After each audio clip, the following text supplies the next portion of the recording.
बोले हर हर महादेव, बोले हर हर महादेव, बोले हर हर महादेव शंभू, बोले काशी विश्वनाथ भगवान की जय। अरे बोल बम बोल बम बोल बम बम, बोल बम बोल बम बोल बम बम, बोल बम बोल बम बोल बम बम, बोल बम। जिंदगी में कुछ भी रहेगा न कम, जिंदगी में कुछ भी रहेगा न कम, जिंदगी में कुछ भी रहेगा न कम, जिंदगी में कुछ भी रहेगा न कम। अरे बोल बम बोल बम बोल बम बम, बोल बम बोल बम बोल बम बम।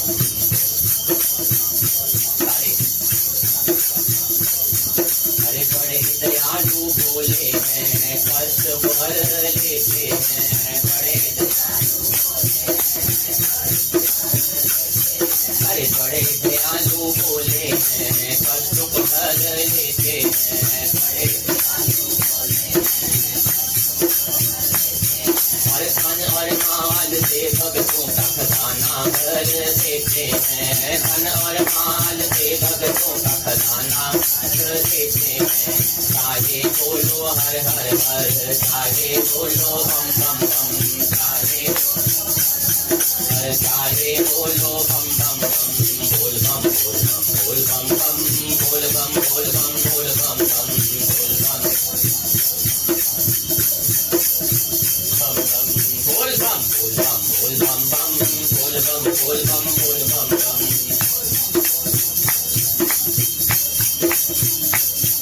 ओ मेरे महाकाल की तो दुनिया दीवानी है, मेरे अरे भक्तों को वर देते बड़े वरदानी है,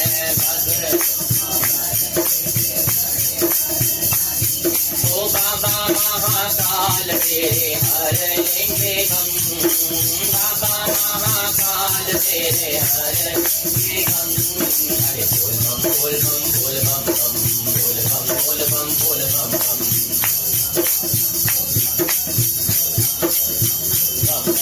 बोल बम बोल बम बोल बम बम, बोल बम बोल बम बोल बम बम, बोल बम।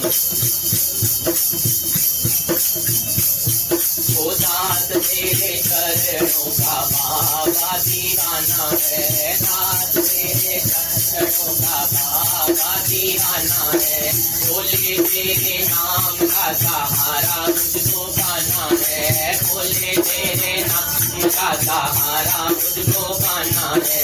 हर पल हर क्षण जपू बम बम, हर पल हर क्षण जपू बम बम, बोल बम बोल बम बोल बम बम, बोल बम अरे बोल बम बोल बम बोल बम बम, बोल बम बोल बम बोल बम बम, बोल बम अरे बोल बम बोल बम बोल बम बम, बोल बम बोल बम बोल बम बम।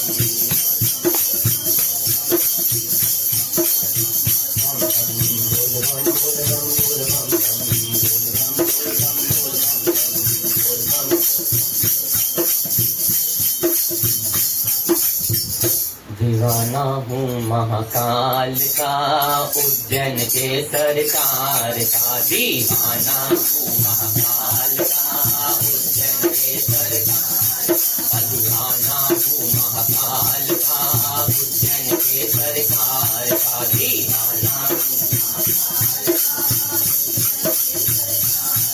अरे भोले बाबा मेरे हैं, मैं देखा हूँ महाकाल का, भोले अरे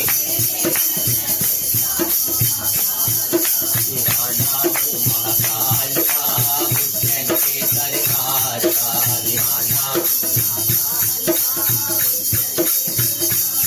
सरकार तेरे आऊँगा, तेरी भक्ति में रंग जाऊँगा, सरकार तेरे हर सब भक्तों के साथ मिलकर जय जयकार लगाऊंगा, सब भक्तों के साथ जय जय। ना तेरा वो कोई काल का, ना माया ना जंजाल का, ना तेरा वो कोई काल का, ना माया ना जंजाल का। अरे भोले बाबा मेरे हैं, मैं देखा हूँ महाकाल का, भोले दीवाना हूँ महाकाल का, उज्जैन के सरकार का। दीवाना सरकार मेरे चोले बाबा मेरे हैं, मैं बेटा हूँ महाकाल का। मेरे चोले वो जब जब जपू जय महाकाल, जीवन हो जाए मेरा खुशहाल। जब जब जपू जय महाकाल, वो कृपा कर दो बस महाकाल, भक्त तेरा हो जाए निहाल। कृपा कर दो महाकाल, भक्त तेरा हो जाए। दुनिया के पालनहार का मेरे शंभू दीन दयाल का। दुनिया के मेरे भोले बाबा मेरे हैं, मैं बेटा हूँ महाकाल का। मेरे भोले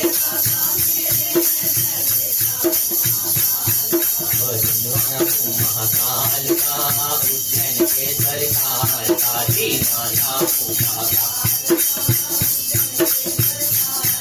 वो दुनिया से अब नहीं है नाता। तू ही पिता मेरा, तू ही माता। दुनिया से अब नहीं है नाता, तू ही पिता मेरा।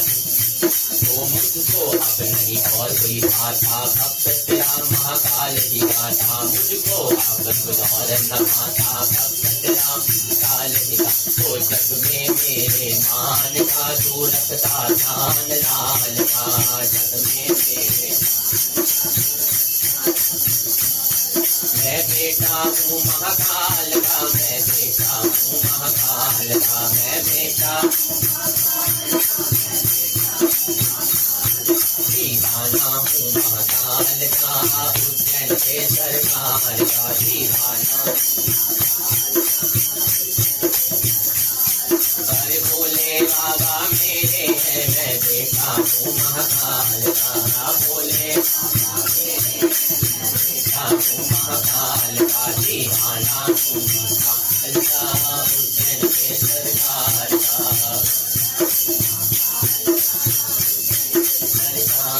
दीवाना हूँ महाकाल का, उज्जैन के सरकार का। दीवाना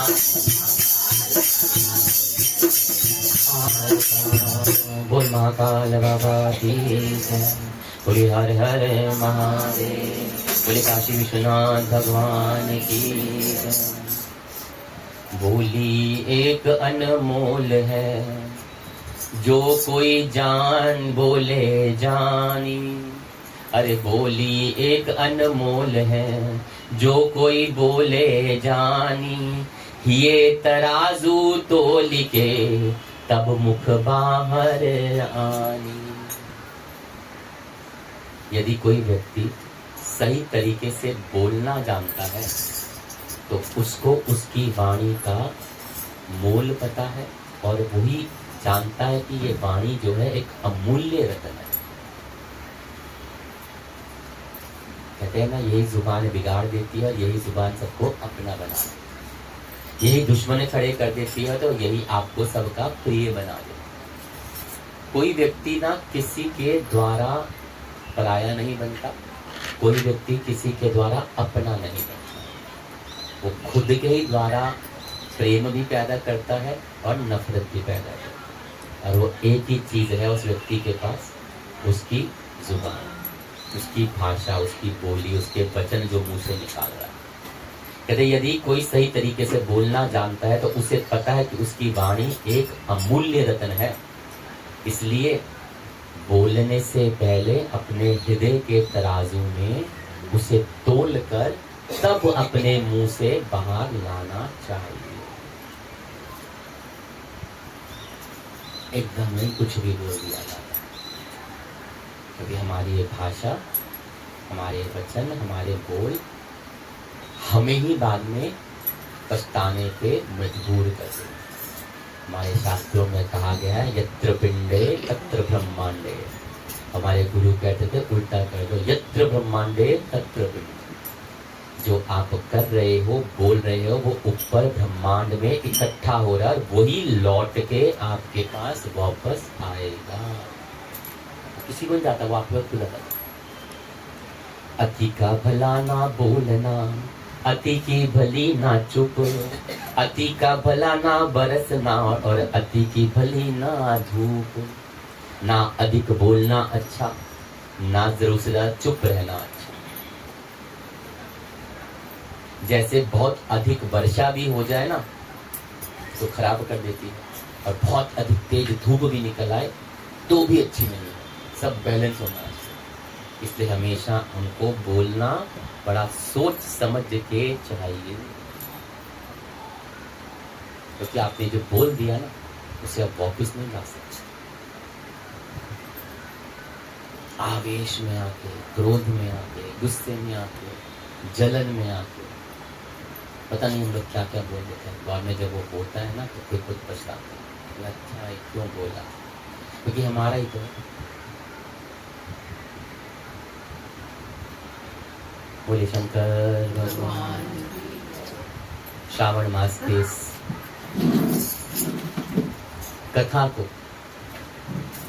प्रभु भोलेनाथ की कृपा से संपूर्ण एक महीने की कथा को किया। आज उसके उद्यापन की तरफ, उसके समापन की तरफ हम चल रहे हैं।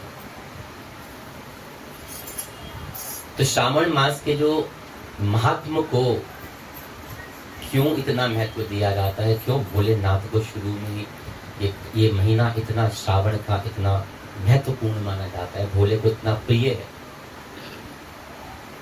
क्योंकि सावन जो है वो हिंदू पंचांग सनातन धर्म के अनुसार वर्ष का 5वां महीना पड़ता है, वर्षा ऋतु का महीना पड़ता है। पावन पावस ऋतु भी कहा जाता है जिसको, क्योंकि इस समय बहुत सी वर्षा होती है। और इसी महीने में हमारे सनातन धर्म के सबसे अधिक त्योहार पड़ते हैं। त्योहारों का सिलसिला भी इसे शुरू हो जाता है और सबसे अधिक त्योहार इसी में आते हैं। हरियाली तीज आ गया, रक्षाबंधन आ गया, नागपंचमी आ गया, श्रावण की पूर्णिमा आ जाती है। अभी भोलेनाथ का तो है। कई जगह दक्षिण भारत में नारियली तीज माना पूर्णिमा मानते हैं, कोई अश्वनी अधिकतम मानते हैं, मध्य भारत में कजरी पूनम करते हैं, उत्तर भारत में रक्षाबंधन के तौर पर मनाते हैं। बहुत त्योहारों की विविधता आती है। और श्रावण का महिमा जो महीना है, मास है, ये सबसे उत्तम मास माना जाता है भोलेनाथ शिव की आराधना के। इसमें पड़ने वाले सोमवार जो है वो खासकर स्त्री और कुंवारी कन्याओं के लिए बहुत ही महत्वपूर्ण हो जाते हैं। कहते हैं जब सूत जी शौनक जी को पूछने पर उनको कथा सुनाते थे तो सनत कुमार और भगवान शिव के बीच में एक वार्तालाप हो रही बता रहे हैं, और जिसमें उन्होंने सावन महीने का प्रिय होने का कारण पूछा सनत कुमार जी ने कि सावन का महीना भोलेनाथ आपको इतना प्रिय क्यों। तो भोलेनाथ जी को कहते हैं कि जब देवी सती ने अपने पिता दक्ष के घर में योग शक्ति के द्वारा अपने शरीर को त्याग दिया था, और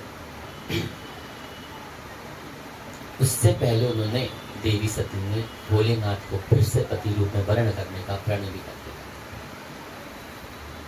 तो फिर जब सृष्टि का वो खेल खेला गया, प्रभु की लीला रची गई, और तब सती को दोबारा से जन्म लेने का लीला रचनी थी, तो माँ पार्वती के रूप में हिमालय और रानी मैना के घर में उनका जन्म हुआ पुत्री रूप में। और युवावस्था में उन्होंने सावन महीने में निराहार रहकर बड़ी कठोर तपस्या करी थी और शिव को प्रसन्न कर उनसे विवाह किया। कहते हैं जो वर प्राप्त हुआ था वो सावन का महीना ही था, जहाँ शिव ने प्रसन्न होकर उनको पति रूप में अपना वरदान दिया। इसलिए ये महादेव के लिए सबसे महत्वपूर्ण प्रिय महीना हो जाता है। एक और हमारे शास्त्रों में कथा आती है कि मरकंडू ऋषि के पुत्र मार्कंडे ने अपनी लंबी आयु के लिए सावन मास में ही घोर तपस्या करके शिव की कृपा प्राप्त कर ली थी, और जिससे उनको मंत्र शक्ति से मृत्यु के देवता यमराज भी उनके आगे नतमस्तक हो गए। और ये भी कहा जाता है कि सावन के महीना भोलेनाथ को प्रिय होने के कारण एक ये भी है इस सावन के महीने में भोलेनाथ पृथ्वी पर अवतरित होकर अपने ससुराल गए थे और वहां उनका स्वागत अर्घ्य और जलाभिषेक से किया गया, इसलिए सावन में ये जलाभिषेक। और माना जाता है कि हर वर्ष सावन के महीने में भगवान शिव अपनी ससुराल अवश्य इस भूलोक पे आते हैं और भूलोक वासियों के लिए शिव की कृपा पाने का उत्तम समय भी यही होता है। देखा जाए तो इसी से पहले केदारेश्वर महादेव की यात्रा शुरू हो जाती है, इसी से पहले बद्रीनाथ की यात्रा शुरू हो जाती है, वहीं पे तो है ना हिमालय।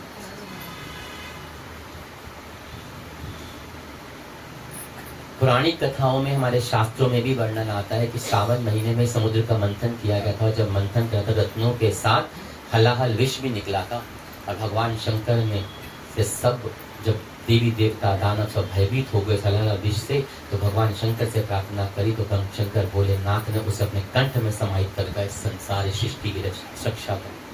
लेकिन वो विष पान करने से महादेव का कंठ नीलवर्ण हो गया और नीलकंठ उनको नाम दिया गया। लेकिन वो विष का प्रभाव इतना था कि वो उसकी जो तीव्र थी, गर्मी थी, उसकी तेज था, वो बहुत ज्यादा होने लगा। और उसी विष के प्रभाव को कम करने के लिए सभी देवताओं ने उन्हें जल अर्पण करना शुरू किया, जल का अभिषेक किया। इसीलिए तब से शिवलिंग पे जल चढ़ाने का ये जो शुरू हुआ और इसीलिए शिवलिंग पे जल चढ़ाना एक खास महत्व होता है।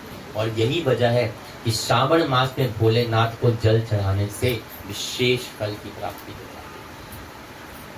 शिव पुराण में भी उल्लेख आता है कि भगवान शिव स्वयं जल के रूप, इसलिए जल से उनका अभिषेक से अगर उनकी आराधना की जाती है, जलाभिषेक किया जाता है, तो उत्तम फल प्राप्त होता है, इसमें कोई भी संशय नहीं होता। बोलिए हर हर महादेव। सावन में शास्त्रों में, पुराणों में वर्णन भी आता है कि सावन के महीने में भगवान विष्णु ने योग निद्रा में चले जाते हैं। इसी से शुरू होते हैं ना देवशयनी एकादशी, सावन से 4 दिन। और इसलिए उस समय भक्तों, साधु संतों के लिए, प्रभु के प्यारों के लिए एक अमूल्य हो जाता है, क्योंकि वो 4 महीने में होने वाले जितने भी वैदिक यज्ञ हैं, मंत्र हैं, जाप हैं, एक तरह से पौराणिक व्रत कह सकते हैं, जिन्हें हम चातुर्मास या चौमासा के नाम से भी जानते हैं। और इसका जब वो योग निद्रा जाते हैं, उसके पश्चात इस सृष्टि का जो संचालन का उत्तरदायित्व होता है वो भोलेनाथ शिव ग्रहण कर लेते हैं। इसलिए सावन के प्रधान देवता भगवान शिव बन जाते हैं, माने जाते हैं।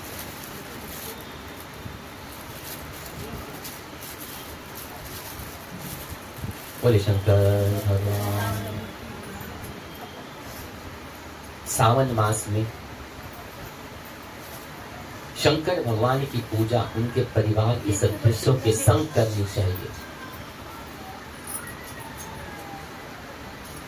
इस मास में उनकी पूजा जो है संपूर्ण परिवार के साथ की जाती है। इस मास में भगवान शिव के रुद्राभिषेक का विशेष महत्व हो जाता है, इसलिए इस मास में प्रत्येक दिन रुद्राभिषेक किया जा सकता है। आगे पीछे मुहूर्त निकालते हैं, लेकिन सावन में पूरा महीना में कभी भी किसी दिन भी भगवान का रुद्राभिषेक कर लीजिए। रुद्राभिषेक में जल, दूध, दही, शुद्ध घी, शहद, शक्कर, चीनी या गंगा जल, गन्ने का रस, मधु आदि अनेक वस्तुओं से स्नान कराया जाता है, शिव का अभिषेक किया जाता है। अभिषेक करने पर बेल पत्र, शमी पत्र, कुशा तथा दुर्वा आदि से शिव का प्रसन्न किया जाता है। अंत में भांग, धतूरा, श्रीफल भोलेनाथ को भोग के रूप में चढ़ाया जाता है। शिवलिंग पर बेल पत्र या शमी पत्र चढ़ाने का वर्णन तो पुराणों में भी बहुत बार किया गया है कि भगवान को अगर भोलेनाथ को बेल पत्र या शमी का पत्र चढ़ाया जाए तो वो अत्यंत प्रसन्न हो जाते हैं और इसका अनंत कोटि फल प्राप्त होता है। और आज इस पूर्ण आहुति के ऊपर भगवान का सबसे बड़ी जो हवन में आहुति हो जाती है तो बेल पत्र की भी मांगी जाती है।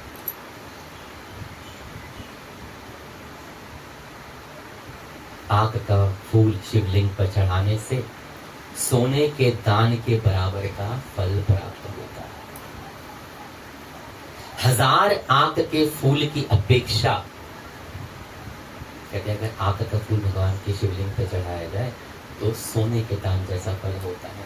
और 1000 आंख के फूलों की जगह अगर हम एक कनेर का फूल चढ़ा दें और 1000 कनेर के फूलों की चढ़ाने के बजाय हम एक बिल्व पत्र को भोले को चढ़ा दें तो उतना ही पुण्य प्राप्त होता है। इतना महत्व है बिल्व पत्र पे, एक बिल्व पत्र पे भोले बाबा को चढ़ाना, जो कि 1000 कनेर के फूल के बराबर उसका अभिषेक हो जाता है। 1000 बिल्व पत्र के बराबर एक द्रोण या गुमा फूल फलदायी होते हैं और 1000 गुमा फूल के बराबर एक चिचड़ा नामक फूल का है। 1000 चिचड़ा के बराबर एक कुशा का फूल और 1000 कुश फूलों के बराबर एक शमी का पत्ता उसका बराबरी कर जाता है। 1000 शमी के पत्तों के बराबर एक नील कमल होता है और 1000 नील कमल से ज्यादा एक धतूरा और 1000 धतूरों से बराबर एक शमी का फूल। पहले शमी का पत्ता था, अब शमी का फूल। अत्यंत शुभ फल और पुण्य देने वाला, इतना बड़ा महत्व है इस सावन मास में इस भोलेनाथ के अभिषेक का, रुद्राभिषेक का। इस सावन की कथा को सुनना, इसका एक नाम श्रवण भी है। श्रवण मतलब सुनना। इनके कथाओं में, इनके इस सावन के महीने में इनका सुनना, इनकी कथाओं का, इनका लीला का, शिव पुराण का, वो सुनना भी बहुत बड़ा महत्व प्रदान कर देता है। क्योंकि हम जब भोलेनाथ की कथाओं को सुनते हैं, उनके लीलाओं को सुनते हैं, तो वो बहुत ज्यादा उत्तम फल करता है। सबसे ज्यादा इस मास में किए जाने व्रत, उत्सव, त्योहार और सबसे उत्तम व्रत होता है अपने प्रिय चीजों का या अपने दूर चीजों का परित्याग करना। बुरे वचन, क्रोध या आपको खास चीज ना उसका परित्याग करना। भगवान की कथाओं में आके भगवान की कथाओं को सुनना सक्षम, सार्थक, पूर्ण तब होता है जब हम उन कथाओं को अपने अंदर उतारते हैं। अन्यथा आके बैठना निरर्थक है। अगर हमारे अंदर काम, क्रोध, लोभ, मोह, अहंकार ऐसी चीजें भरी पड़ी रहेंगी तो ये कथाएं तो सुन के भी कोई फायदा नहीं। आप बैठे हैं, कथा में सुन रहे हैं, भगवान के वचन लीलाओं को सुन रहे हैं और आपके अंदर ईर्ष्या भरी है, क्रोध आ रहा है, जलन आ रही है, दुर्वचन निकल रहे हैं, बुरे शब्द निकल रहे हैं, संतोष नहीं आया, तो ऐसी कथाओं का क्या फायदा। कल्याण रूप होने के कारण भगवान शिव पाप समूह को हरने के कारण हर है। कल्याण के रूप होने के कारण वो शिव हैं। प्रकृति के शुक्ल वर्ण ही प्रधान है,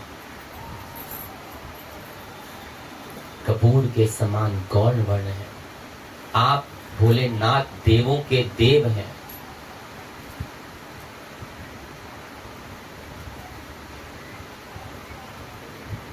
इसलिए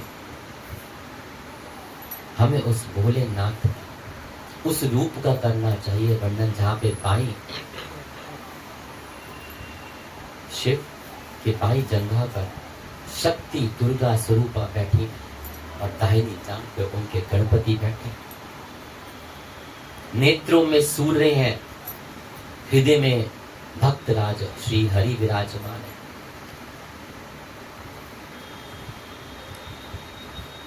इसमें कोई संदेह नहीं कि वो तो भोलेनाथ सबका भला करने वाले हैं, पर हम शायद अपने उन पाप कर्मों से निकलने का रास्ता ही नहीं देख पा रहे।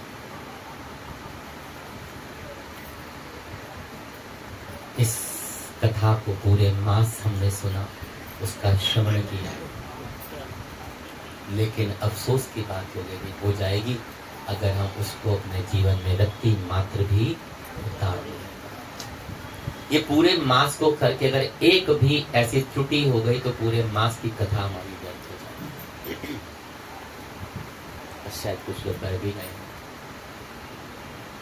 ध्यान रखिएगा, अभी कुछ देर पहले एक शब्द कबीर साहब का बोला था कि बोली एक अनमोल है, जो कोई बोले जानी, ये तराजू तोली के तब बुक बाहर। अगर ये आपको समझ आ जाती है हम लोगों को, तो हमारा जीवन स्वतः सार्थक होने लगता है। कि जिसको ये पता है कि सही तरीके से क्या बोलना है, कब बोलना है, कितना बोलना है, सिर्फ ये 3 बातें, क्या बोलना है, कब बोलना है और कितना बोलना है। जिसको ये पता है ना, उसको इस अपनी जो ये बिना हड्डी की दे रखी ना भगवान चस्के की चटकारी, उसको उसका सबसे बड़ा अमूल्य रत्न है ये हमारे पास, उसको ये इसकी कीमत पता चल जाती है। इसलिए हमेशा सोच के तोल के तब बोलना चाहिए, अन्यथा हम खुद के दुर्भाग्य के खुद स्वतः जिम्मेदार है, कोई दूसरा जिम्मेदार नहीं होता।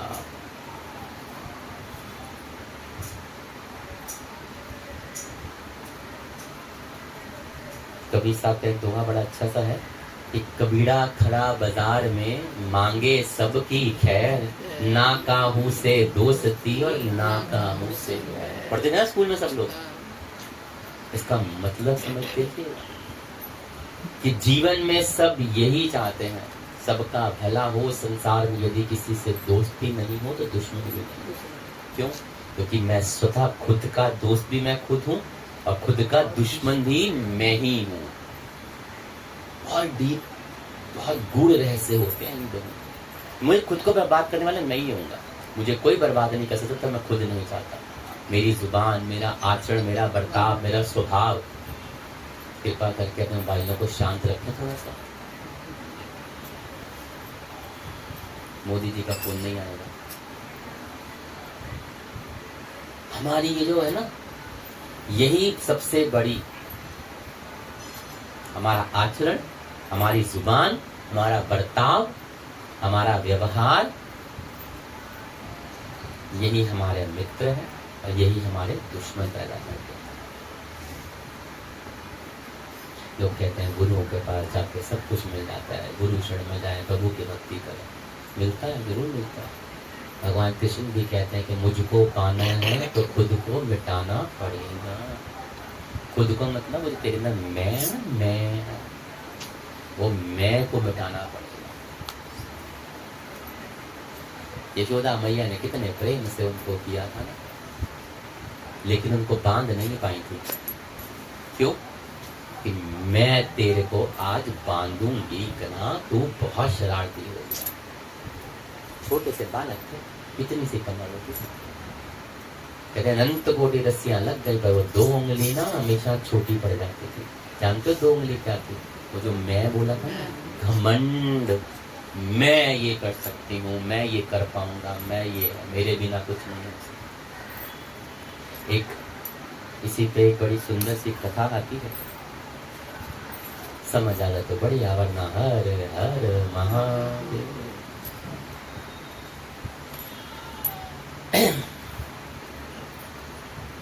एक गांव में एक दुकानदार रहता था, बाणिया। बड़ा उसको अहम हो गया था कि परिवार भी अच्छा था, बीवी थे, बच्चे थे, कि मेरे बिना मेरा घर नहीं चल सकता। समझना, बड़ी खास बात हुई कि मेरे बिना मेरा परिवार नहीं चल सकता। मैं हूं तो रोटी लाती है, पैसा देता हूं, उनका गुजारा होता है, ये चलते। किसी को गुरु भी मानता था वो। अब उनको बड़ा समझा रहे थे, मुझ जैसा मूर्ख होगा गुरु होगा, बड़ा समझाता रहता। वो भी समझाता था, समझता नहीं था कि भाई ऐसा नहीं होता। और कौन सुनता है आजकल? संत महात्मा तो बोलते ही रहते हैं, हमें तो सुनने से मतलब है, सुन के यहाँ से निकलते हैं, यहाँ से या ऊपर से लग मार जाती है बातें कई बारी। तो चल बोल रहा है बोलता रहो, क्या फर्क पड़ता है। अब वो एक बार समझ लिया उनको, लेकिन अब दिखानी तो थी। उन्होंने क्या किया, एक दिन ना अपने शिष्यों को कहकर उस बंदे को गायब करवा दिया। जो असली गुरु होता था ना, वो चाहता है हर हाल में उस शिष्य को डांट डपट के गुस्सा करके सुधार देते थे। तो थोड़ा टेढ़े से गुरु थे, उन्होंने उस बंदे को गायब भी कर दिया। अब खबर फैलवा दी झूठी कि इसका तो राम राम स्वाहा हो गया। उसको बंद कर दिया कहीं गुप्त रूप से, उसका रहस्य। अब कुछ दिन तो घर वाले रोए धोए, बड़े परेशान हुए। वहां के बड़ा एक कोई अमीर सेठ था, उसको पता चला, उसने उसके घर पे उसके जो बेटा था उसको अपने पास नौकरी पे लगा। गांव वालों ने मिलकर उसकी बेटी जवानों की शादी कर दी। चलो भाई किनारे, बहुत सुंदर बढ़िया शादी करी। उसके बाद किसी ने थोड़ा सा और काया, उस अपने खेत थे, खेत को उसकी बीवी को कहा भाई तू काम कर लिया कर, तेरे घर। बहुत बढ़िया उनके लिए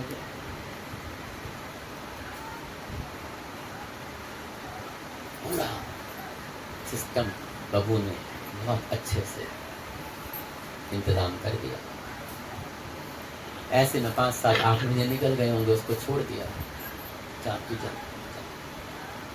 चला गया। जब घर गया पहले डर गया कि भूत आ गया, भूत आ गया, भूत आ गया। उसने कहा नहीं नहीं भूत नहीं है, ऐसे ही मुझे किसने किडनैप कर लिया। उसकी पत्नी या बच्चे बोलते हैं, कहते तुम सब ठीक हो, तुम तो बैठ कैसे हो? कहते ऐसे में तेरी जरूरत ना है, तो हम तेरे से अच्छा जी रहे हैं। कहते मतलब तुम कैसे जी सकते हो, मैं तुम्हारा पालनहार था। कहते पालनहार? तूने कैसे पालनहार कर दिया भाई, तेरे बिना भी बहुत कुछ हो सकता है। कहते मतलब? कहते देख तेरे बेटे की नौकरी इतनी बढ़िया लग रही, मुझे खेत में काम मिल गया, तेरी बेटी को तेरे बिना ब्याह दिया तो तेरी जरूरत नहीं। इसलिए जब ये मन में ले आओ ना कि हम ये कर सकते हैं, हमारे बिना ये हो ही नहीं सकता था, तो बहुत बड़ी गलतफहमी है। आपके बिना बहुत अच्छा हो सकता है।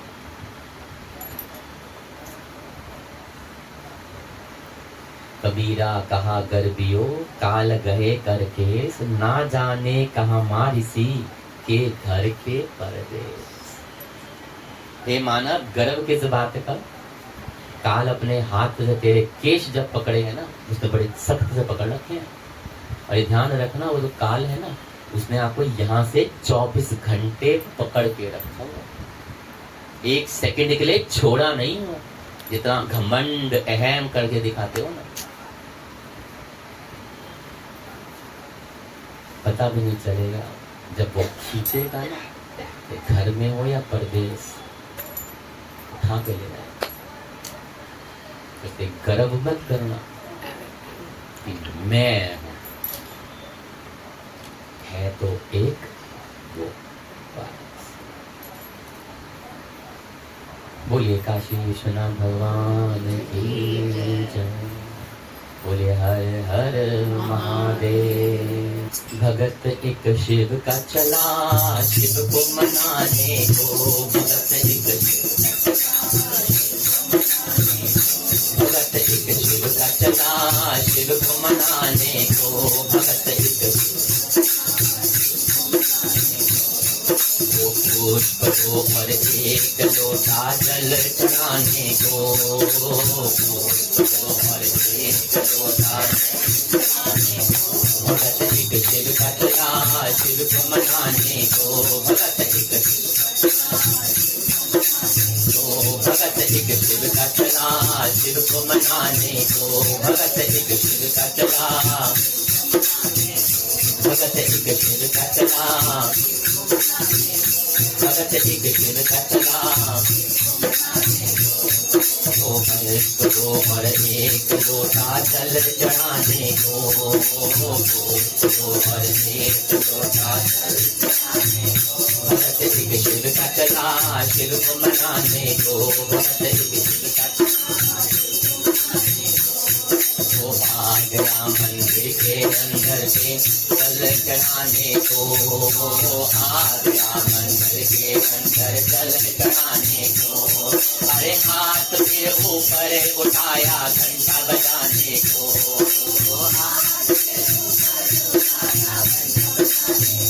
भगत एक शिव का चला, शिव को मनाने को। भगत एक सोने का घंटा पाप मन में आ गया, देख के सोने का घंटा पाप मन में आ गया।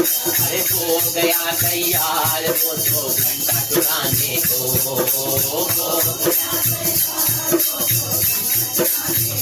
भगत एक शिव का चला, शिव को मनाने को। भगत एक शिव का चला, भगत एक शिव का चला, भगत एक शिव का चला। वो बांध के धोती कमर में हाथ दिल पर रख लिया, बांध के धोती कमर में हाथ दिल पर। वो चढ़ गया शिवलिंग के ऊपर घंटा चुराने को, चढ़ गया शिवलिंग के ऊपर घंटा चुराने को। भगत एक शिव का चला, शिव को मनाने को। भगत एक भगत एक शिव का चला, शिव को मनाने को। तो इतने में आहट हुई, समझा वो कोई आ गया। इतने में आहट हुई, समझा कोई आ गया। तो इतने में आहट हुई, समझा वो कोई आ गया। इतने में आहट हुई, समझा कोई आ गया। अरे हो गया तैयार वो तो भाग जाने को, हो गया तैयार वो तो भाग जाने को। भगत एक शिव का चला, शिव को मनाने को। भगत एक वो देख के कर तू तो सही हो गए भगत भोले।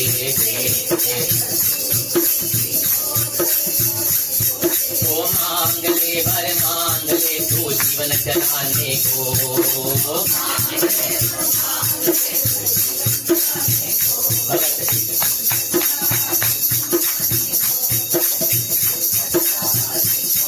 भगत एक शिव का चला, शिव को मनाने को। भगत अरे लोग तो फल फूल ही मुझ पे चढ़ाते हैं सदा, लोग तो फल वो तूने तो खुद को चढ़ाया मुझे रिझाने को, तूने तो भगत एक शिव का चला, शिव को मनाने को। भगत एक हर के चरणों में भगत रो रो के यूं कहने लगा, गिर के चरणों में वो तुझको पाके और क्या है बाकी पाने को, वो तुझको भगत एक शिव का चला, भगत एक शिव का चला, भगत एक शिव का चला। हरे हरे हरे बोले, हरे हरे हरे बोले, हरे हरे हरे बोले नमः शिवाय, ओ नमः शिवाय, नमः शिवाय, नमः शिवाय, नमः शिवाय, नमः शिवाय। हरे हरे हरे बोले नमः शिवाय, हरे हरे हरे बोले नमः शिवाय। ओ नमः शिवाय, नमः शिवाय, नमः शिवाय, नमः शिवाय, नमः शिवाय, नमः शिवाय, नमः शिवाय। ओ हरे हरे बोले नमः शिवाय, हरे हरे बोले, हरे हरे हरे बोले नमः शिवाय।